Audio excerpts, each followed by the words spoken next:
और बिहार की जो डबल इंजन की सरकार, जो मौजूदा जो सरकार है, वो पूरी तरीके से आईसीयू में है। क्या भी गठबंधन कर लो, कुछ नहीं होने वाला।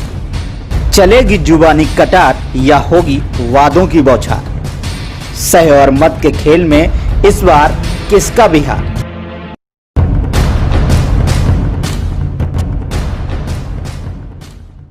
नमस्कार, मैं ओम प्रकाश। चुनावी यात्रा में आपका स्वागत है।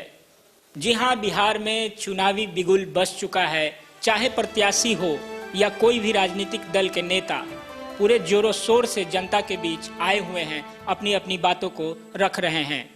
चूंकि चुनावी माहौल पूरा गर्म है और आज हम अपने चुनावी यात्रा में प्रत्याशियों के सिलसिले को जारी रखते हुए पूर्णिया सदर विधानसभा क्षेत्र के एक ऐसे प्रत्याशी से साक्षात्कार कर रहे हैं जो जरूर ही इस भीड़ में, इस राजनीति के भीड़ तंत्र में थोड़ा सा अलग मिजाज और सोच रखते हैं। जी हां, पूर्णिया के काफ़ी मशहूर शिक्षाविद हैं हमारे साथ आज। SM झा इनका नाम है और पहली बार राजनीतिक दिशा और दशा को बदलने के लिए इन्होंने यह तय किया कि इस बार विधानसभा चुनाव लड़ेंगे और पूर्णिया सदर से ये नामांकन भी कर चुके हैं। तो चलिए आज SM झा सर से हम जानने की कोशिश करते हैं कि इस राजनीतिक पटल में आखिर उनको आने की आवश्यकता क्यों पड़ी और नए बिहार को, नए पूर्णिया को किस तरह से वो अपने विचारों को रखते हुए नई दिशा और नए समाज का जो है निर्माण करना चाह रहे हैं। तो नमस्कार सर, आपका स्वागत है आवाज 24 न्यूज़ में। बहुत बहुत धन्यवाद। आपके प्रतिष्ठित चैनल के माध्यम से मैं समस्त पूर्णिया वासियों को नमस्कार, प्रणाम, आदाब पेश करता हूं। अब सवाल है कि आपने कहा कि राजनीति की शुरुआत क्यों करी। एक शिक्षक का बहुत बड़ा दायित्व होता है। शिक्षक समाज का दर्पण होना चाहते हैं या होते हैं। एक शिक्षक में समाज अपनी प्रतिबिंब देखना चाहता है। वर्षों से यह पूर्णिया घुटन का शिकार रही है। पिछले बार जब चुनाव हुई थी 2015 में, तो मैंने व्यक्तिगत रूप से भी पूर्णिया वासियों को भरोसा दिलाया था कि पूर्णिया में हम लोगों के कहने पर आप मतदान कीजिए, आमूल चूल परिवर्तन होगा।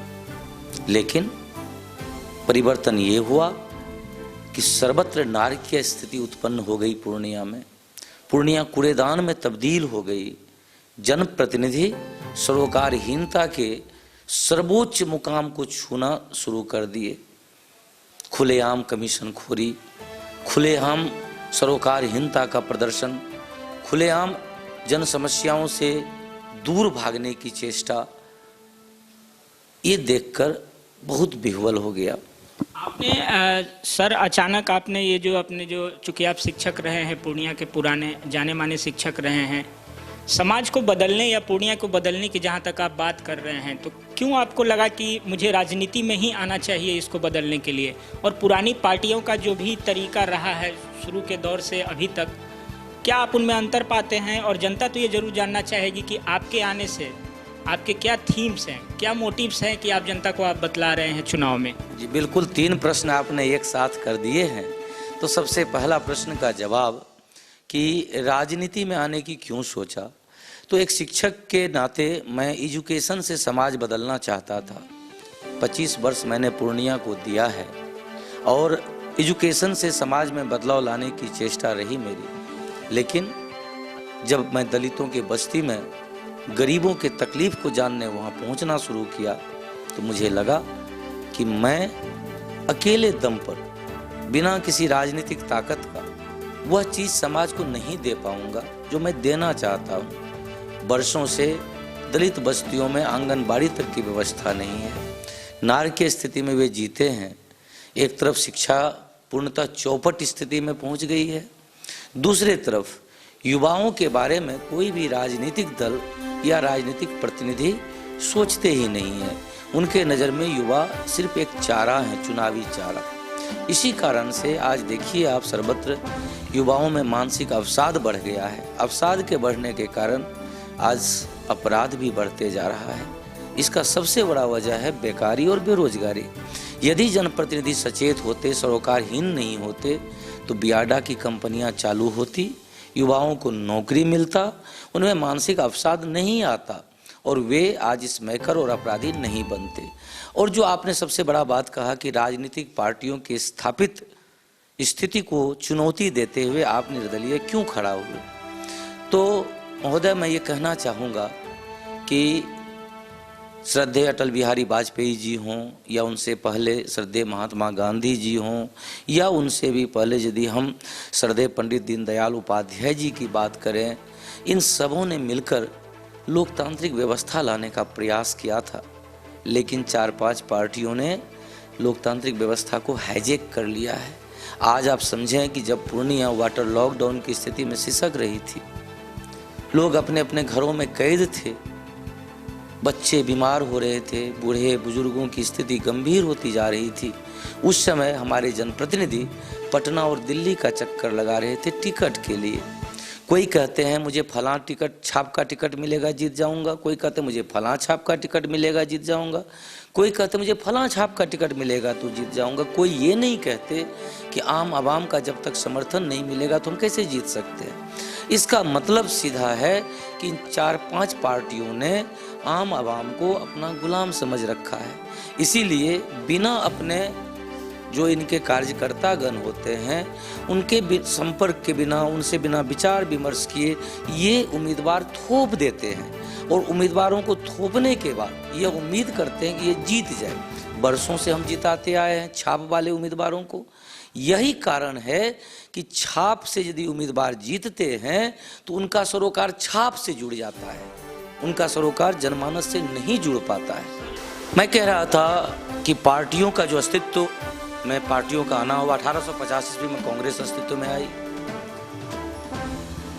1980 ईस्वी में भारतीय जनता पार्टी अस्तित्व में आई, 1997 में आरजेडी और 2003 में नीतीश जी का जदयू। तो मैं ये पूछना चाहूँगा कि एक व्यक्ति के रूप में आए थे लालू यादव, जो बाद में पार्टी के रूप में कन्वर्ट किया उन्होंने 1997 में। नीतीश कुमार जी एक व्यक्ति के रूप में जीते थे, 2003 में हुआ पार्टी के रूप में कन्वर्ट हुआ।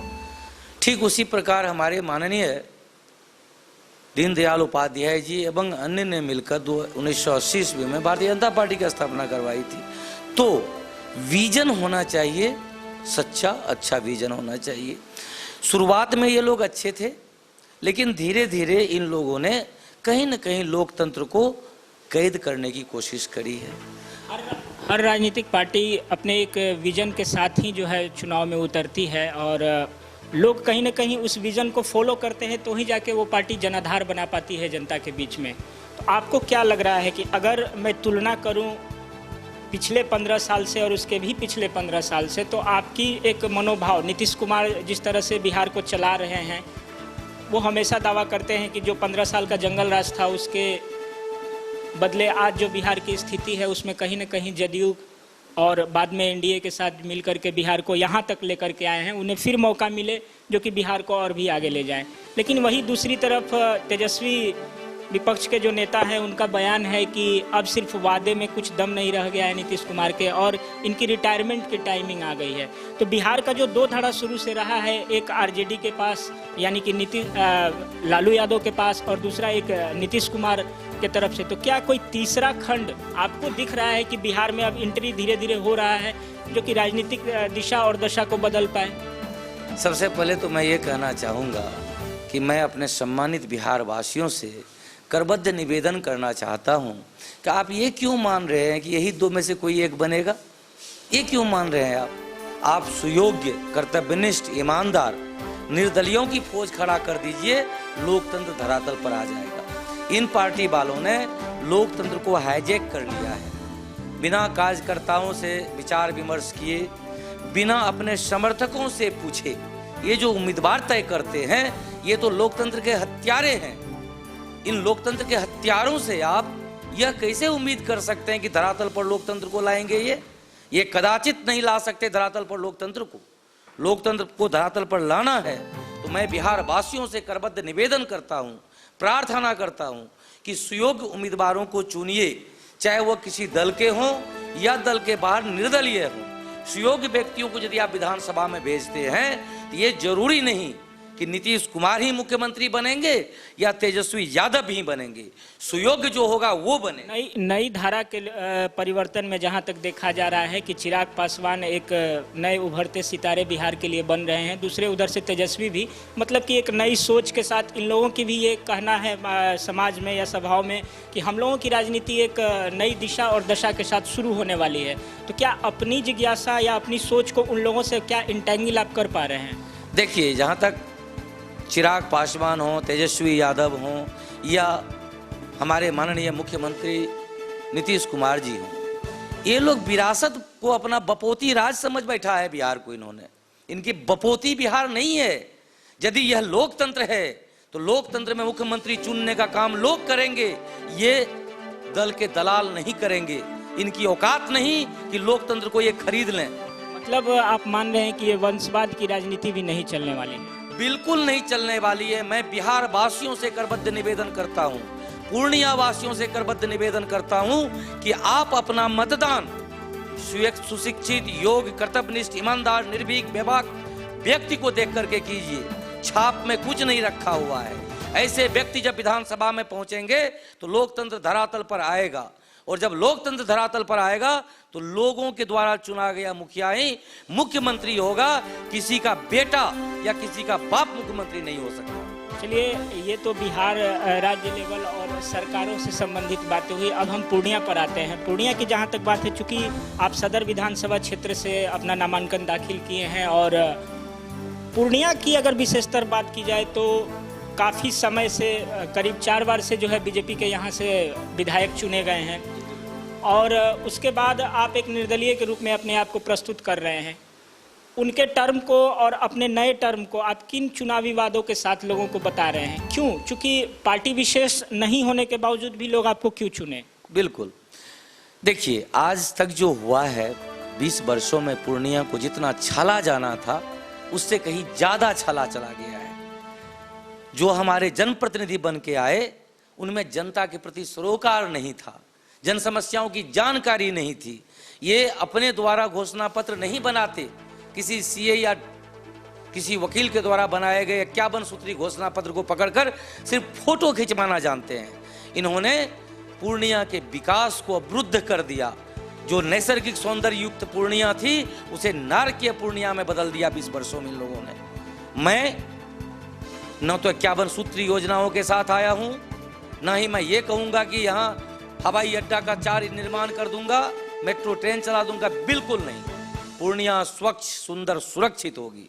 स्वच्छता से मेरा सीधा मतलब है कि ब्लॉक में स्वच्छता होगी, म्यूटेशन के लिए पैसे नहीं देने पड़ेंगे, ना ही किसी अन्य कागजात लेने के लिए पैसे देने होंगे। थानों में स्वच्छता होगी, हॉस्पिटल में स्वच्छता होगी और सुरक्षित पूर्णिया होगा।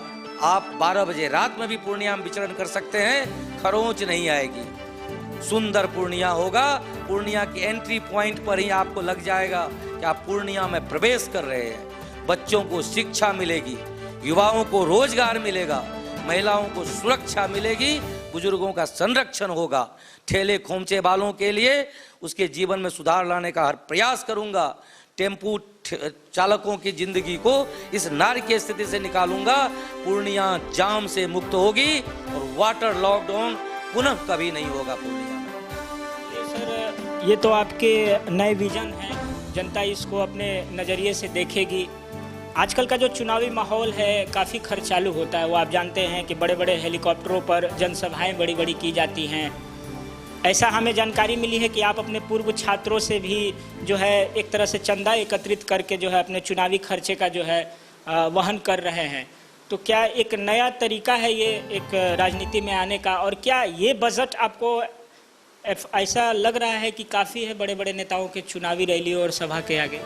देखिए, मैंने पहले भी कहा कि लोकतंत्र को इन लोगों ने हाईजैक कर लिया है। विधायक जी उतरते हैं, 4 बॉडीगार्ड उतरता, 10 गाड़ियां लग जाती है, आम आवाम की मुंह से आवाज़ बंद हो जाती है। मैंने लोकतंत्र को धरातल पर उतारने का बीड़ा उठाया है। मैं 10-10 रुपए चंदा मांगता हूं अपने आम आवाम मतदाताओं से। कारण 2, पहला कारण कि मैं 10 रुपए का उनका कर्ज लेकर उन्हें जनता मालिक बना रहा हूं। कर्ज देने वाले का सर उठा हुआ रहेगा, लेने वाले का झुका हुआ रहेगा। और यह कर्ज उस दिन पूरा होगा जिस दिन आम आवाम के जीवन के हालो हालात को मैं बदल दूंगा। दूसरा, 10-10 रुपए के जनता के पैसे से जो चुनाव लड़ रहा हूं मैं, इसमें मेरी नहीं आम आवाम की जीत होगी और प्रत्येक पूर्णियावासी यह मानेंगे कि वो विधायक हैं। और रही बात चुनाव के समायोजन का, आपने कहा कि हेलीकॉप्टर उतारने वाले नेता हैं। मैंने पहले भी आपसे कहा कि लोकतंत्र को हाईजैक करने की कोशिश हो रही है, पैसे के बल पर, टिकट के बल पर, बड़े बड़े रैलियों को करके। लेकिन ये लोगों के दिमाग में जगह बना सकते हैं, मैंने लोगों के दिल में जगह बनाया है। आज पूर्णिया के लगभग 40,000 लोगों ने 10 रुपए का चंदा दिया है। हमारे पूर्व के छात्र छात्राओं ने बढ़ चढ़कर मदद किया है और उसी पैसे के बल पर जो 10-20 रुपये, चूंकि मुझे ना तो कोई कमेटी बनाना है, ना ऑफिस बनाना है, 900-200 गाड़ियां चाहिए मुझे। मैं अपनी फीलिंग्स को, अपनी विजन को रखता हूं। जिसे पसंद हो जाता है मेरा विजन, वो हमारे कार्यकर्ता हैं, उनका घर ही मेरा ऑफिस है। ऐसे में एक तरफ जहां धनबली पशुओं की झुंड है, एक तरफ एक ईमानदार व्यक्ति खड़ा है। जरूरत पूर्णिया वालों को सोचने की है कि उन्हें विजन युक्त, सुशिक्षित, ईमानदार, कर्तव्यनिष्ठ व्यक्ति चाहिए या विजन लेस उम्मीदवार चाहिए। ये वो सोचेंगे। मैंने अपने दायित्व को पूरा करके लोकतंत्र को धरातल पर लाने का प्रयास किया है। अब सफलता दिलाना या पूर्णिया को जिताना या हराना पूर्णिया वासियों के हाथ में है। नए विजन और नए तरीके और नई सोच के साथ फिर एक पूर्णिया जिला से नई राजनीति। जरूरी यह है कि पुरानी ढर्रों में जो परंपरागत तरीके से राजनीतिक पार्टियां जब चुनाव लड़ती हैं और उसके बीच एक शिक्षाविद का आना अपने नए विजन के साथ, यह जरूर कुछ नए राजनीतिक दिशा और दशा को आने वाले समय में तय करेगा। हमारे एसएम झा सर से उनको शुभकामना है कि वो चुनाव में अच्छा करें और मतदान के बाद जो है सो ये ज़रूर इनके नए विज़न को जनता कितना समझ पाती है, राजनीति की नई दिशा दशा को जनता कितना समर्थन करती है, ये आने वाला समय ज़रूर बतलाएगा। तो धन्यवाद सर आपसे बात करने के लिए। आवाज़ 24 न्यूज़ वासियों से पुनः एक अपील करूंगा कि यदि इलेक्शन कमीशन ने 40% मतदान कर्मियों की संख्या बढ़ाई है, 40% बूथों की संख्या बढ़ाई है, तो हमारे सम्मानित मतदातागण कम से कम 20% की इजाफा करते हुए पिछले साल के 60% के रिकॉर्ड को तोड़कर इस बार 80% मतदान करने मतदान केंद्रों पर अवश्य जाएं। कोरोना का ख्याल रखें, मास्क का यूज़ करें, सैनिटाइजर का यूज़ करें, लेकिन मतदान जरूर करें। बहुत बहुत धन्यवाद। चुनावी यात्रा जारी रहेगी। मैं ओम प्रकाश मिश्रा, आवाज़ 24 न्यूज़ से। आप देखते रहें आवाज़ 24 न्यूज़। नमस्कार। चले थे बिहार को ललकारने, 25 साल तक इन्होंने जातिवाद का जहर फैलाया। और बिहार की जो डबल इंजन की सरकार, जो मौजूदा जो सरकार है, वो पूरी तरीके से आईसीयू में है। क्या भी गठबंधन कर लो, कुछ नहीं होने वाला। चलेगी जुबानी कटार या होगी वादों की बौछार। सह और मत के खेल में इस बार किसका बिहार?